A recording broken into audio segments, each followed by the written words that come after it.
শাহরিয়ার একটা কমেন্ট করেছেন যে বিয়ে তো ছাড়ার উপলক্ষে করে না, সো কাবিনের টাকায় কি আসে যায়, কিন্তু কিন্তু দিন শেষে সে ওই কাবিনের টাকার জন্যই চেঞ্জ হয়ে যায়। আপু, আপনি আপনি যত সহজভাবে বলছেন, এটা ফেস না করলে আপনি বুঝবেন না। আচ্ছা শাহরিয়ার, খুব সুন্দর একটা কমেন্টস করেছেন। হ্যাঁ, এটা হয়, কিন্তু ভাই এই কথাটা আপনাকে মেনে নিতে হবে যে দেনমোহরের যে টাকাটা, সেটা আপনি আইন বলেন, ইসলাম বলেন, সব ক্ষেত্রে কিন্তু স্ত্রীকে যেই মুহূর্তে আপনি অন্য পরিবারের একটা মেয়েকে কবুল বলালেন, সেই মুহূর্তে কিন্তু ওই টাকাটা পরিশোধ করতে হয়। হ্যাঁ, কিন্তু আমরা কি করি, এই দেনমোহরের টাকাটাকে একটা বার্ডেন মনে করি যে এটা আমার জন্য খুব মানে কঠিন একটা বিষয়, কেন আমি দেনমোহরের টাকা দিব। এটা স্ত্রীকে বিয়ে করার সাথে সাথে এই দেনমোহরটা পরিশোধ করতে হয়, কিন্তু আমরা কিন্তু আমাদের সমাজ ব্যবস্থায় কিন্তু এটা করে না, সবাই করে না, অনেকে করে ফেলে। অনেকে বিয়ের পিড়িতে বসেই আপনার দেনমোহরটা দিয়ে দেয়, আবার অনেকে দেয় না। কিন্তু যারা বোঝে যে না দেনমোহরটা আমাকে দিতে হবে, তারা কিন্তু বিয়ের সময় বুঝে শুনে দেনমোহরটা বসায়, কারণ এটা তো পরিশোধযোগ্য। এটা এটা আপনি বার্ডেন ভাবতে পারেন না, এটা আপনাকে পরিশোধ করতেই হবে। আপনি এই জন্য যখন বিয়ে করবেন তার পূর্বে চিন্তা করে নেবেন আপনার আয়ের উপর ভিত্তি করে কিন্তু আপনি দেনমোহরটা বসাবেন।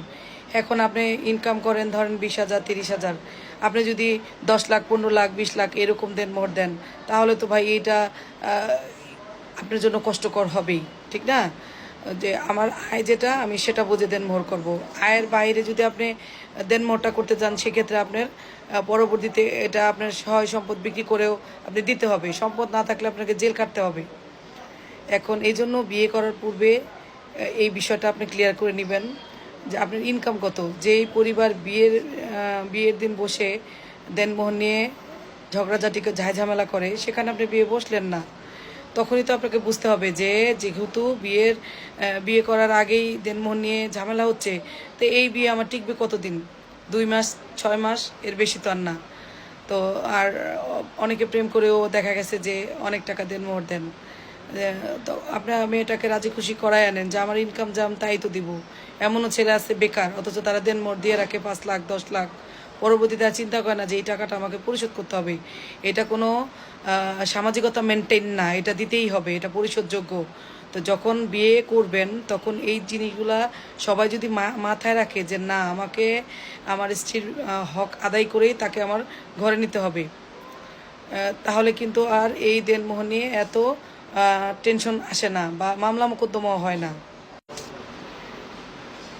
তাই সর্বশেষ আমি বলবো যে দেনমোহরটা অবশ্যই অবশ্যই পরিশোধযোগ্য, এটাকে বার্ডেন ভাবার কোনো কারণ নাই। হ্যাঁ, এটা আপনাকে পরিশোধ করেই কিন্তু আপনার সংসার ঠিক রাখতে হবে। তাই বিয়ের পূর্বে 1000 বার চিন্তা করুন যে আমি দেনমোহর টাকা কত দিব। না হয় তো এই দেনমোহরের জন্য আমাকে মামলাও খেতে হবে, আমার সম্পত্তিও যেতে পারে। ধন্যবাদ সবাইকে।